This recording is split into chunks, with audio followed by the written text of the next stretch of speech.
দেশবাসী আপনারা জানেন পাখি সব করে রব রাতি পোহালো ইনশাল্লাহ কাননে কুসুম কলি সকলেই ফুটিবে না ফুটিলে ঈদের পরে তীব্র আন্দোলন হবে ইনশাল্লাহ। তা ডিপজলকে বললাম যে তুমি আমার এই কবিতাটা কিভাবে আবৃত্তি করবা। তা ডিপজল আমার কবিতাটা আবৃত্তি করলে এইভাবে, ওই পাখি সব কর্তাছে রব বোঝো নাই ব্যাপারটা কাননে কুসুম কলি সব ছান্ডে মান্ডে কলজ হয়ে গেছে গা। তা আমি গেলাম সর্বনাশ, এত ভয়ঙ্কর আবৃত্তি কেন? আমার কবিতা তো এত ভয়ঙ্কর না, এটা তো ফুল ফুটার কবিতা, একটু সাবলীল হবে। তার একটু সামনে যেয়ে দেখি মিশা সদাগর খাড়াই দিছে। তো ওকে বললাম যে গেদু তুমি একটু আবৃত্তি করো তো আমার কবিতাটা। মিশা সদাগর আমার কবিতা আবৃত্তি করলে এইভাবে, পাখি সব করে রব রাতি পোহালো এই ড্যাড রাতি পোহালো কাননে কুসুম কলে সকলে ফুটিল। তা আমি বললাম এটা তো আরো বেশি ভয়ঙ্কর শোনা গেল, এটা একটা ফুল ফুটার কবিতা, সাবলীল আবৃত্তি হবে, এত ভয়ঙ্কর কেন? তা আমি আর একটু সামনে যেয়ে দিয়ে আমাকে বরিশালের কাবিলা খারাপ। তা কাবিলাকে যাই বললাম যে ভাইটি তুমি একটু আবৃত্তি করো। কাবিলা আমার কবিতা আবৃত্তি করলো, পাখি সব ভর্তি আছে রব রাত পোহাই গেছে ছ্যাত করিয়া আর কাননে কুসুম কলি সব ফুটে গেছে ফ্যাত করিয়া। তা আমি গেলাম যে মাশাল্লাহ তোর আবৃত্তিটা সুন্দর, কিন্তু মাঝখানে স্যাট কেটে আর ফ্যাট কেটে কোন সময় এলো এটা তো আমি লেখি নেই। তা আমি আর একটু সামনে যাই দেখি ওই যে কথায় কথায় কান্নাকাটি করে না একটা নায়ক আছে ওমর সানি, ওকে যাই বলছি, ও কানতে কানতে কয় পাখি সব করে রব রাতি পোহালো কাননে কুসুম কলে সকলে ফুটিল।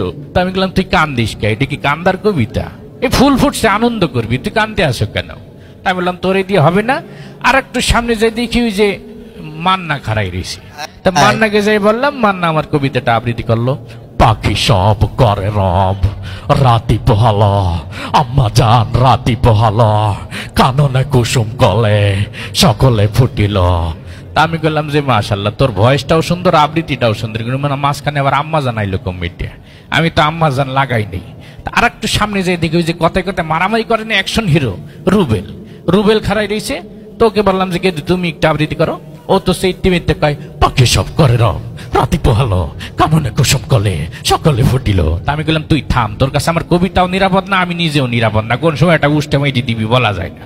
তা আমি বললাম যে থাক চলচ্চিত্র অঙ্গনে আর শুনতে হবে না, আমি একটু রাজনৈতিক অঙ্গনে যাই শুনি আসি। সেক্ষেত্রে রাজনৈতিক অঙ্গনে যাই প্রথমে দেখা হইলো আমাদের কাউয়া কাকুর সাথে। তাই কাউয়া কাকুকে যাই বললাম যে আমার এই কবিতাটা একটু আবৃত্তি করেন। উনি কবিতা দেখেই তো বলতেছে খেলা হবে। তা আমি গেলাম আপনি খেলাধুলা পরে করেন আগে আবৃত্তিটা করেন।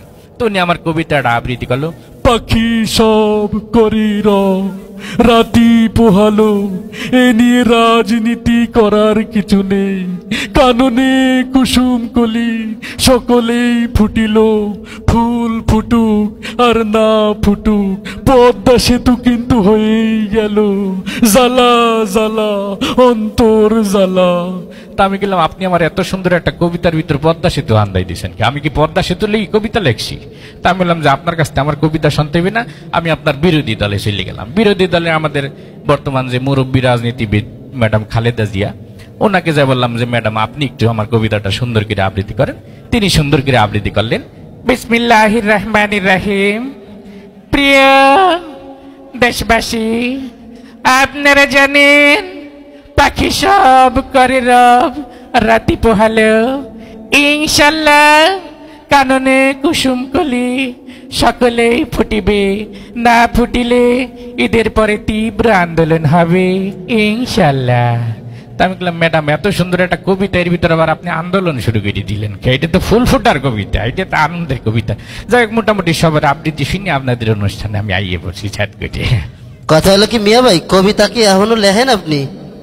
হ্যাঁ আমি এখনো নিয়মিত কবিতা। যাই হোক আপনার জন্য শুভকামনা, আমাদের এই মঞ্চে আপনি আসার জন্য আপনাকে আরো একবার আন্তরিক ধন্যবাদ। আপনাদেরকে অসংখ্য ধন্যবাদ। আপনাদের অনুষ্ঠানে আসতে পেরে আমি নিজে অনেক আনন্দিত গর্বিত হয়ে গেছি আমি আর কি।